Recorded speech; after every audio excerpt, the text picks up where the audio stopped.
When we really open our minds and think about things, we can figure out the universe's hidden secrets and use them to our advantage. That is why we always have to observe our surroundings because we never know what we can learn from them. Tony set off for home again without having eaten. As usual, one of the older boys had taken his packed lunch, threatening to give him a good hiding. On his way, Tony stopped at the park and sat on a bench, trying to control his anger. As he was a sensitive and intelligent boy, before long he had managed to forget it and was busily enjoying the plants and the flowers. He suddenly saw a wasp flying about among the rose bushes, and it gave him a little bit of a fright. While getting away from the roses, a thought came to his head. How is it that something so much smaller than himself could frighten him like that? That was just what he needed to do himself against the older boys.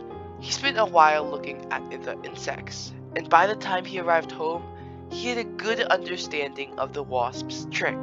It was fear.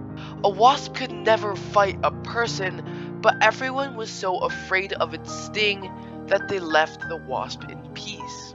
So Tony spent that night wondering what his sting could be.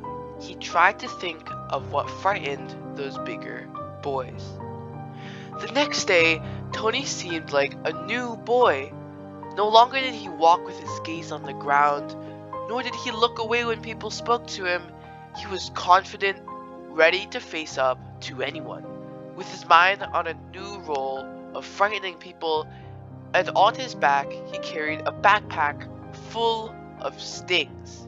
The boy who stole his packed lunch that day ate an extremely hot sausage sandwich. The sausage was so spicy that he ended up crying and coughing. Never again did he want to eat anything belonging to Tony. Another boy wanted to hit Tony, but this time Tony didn't run away. From memory, he told him the phone numbers of his parents, his teacher, and the boy's own mother. If you hit me, they'll all find out and you'll be severely punished, Tony told him, looking at the boy so determinedly and bravely that the boy left him alone. Another bully wanted to take one of Tony's toys. Instead of giving it to him in fear, Tony gave the boy a small card written by a policeman he knew. It read, "If you rob this boy, I'll come after you, and I'll even lock you up." The tactic worked. Just like Tony had been afraid of their beatings, those big kids too were afraid of many things. On one occasion, a bully hit him a couple times, and Tony had to be brave and carry out his warning. The bully got such a fright that from that day, he preferred to protect Tony. So in the end, Tony became like the wasp he'd seen.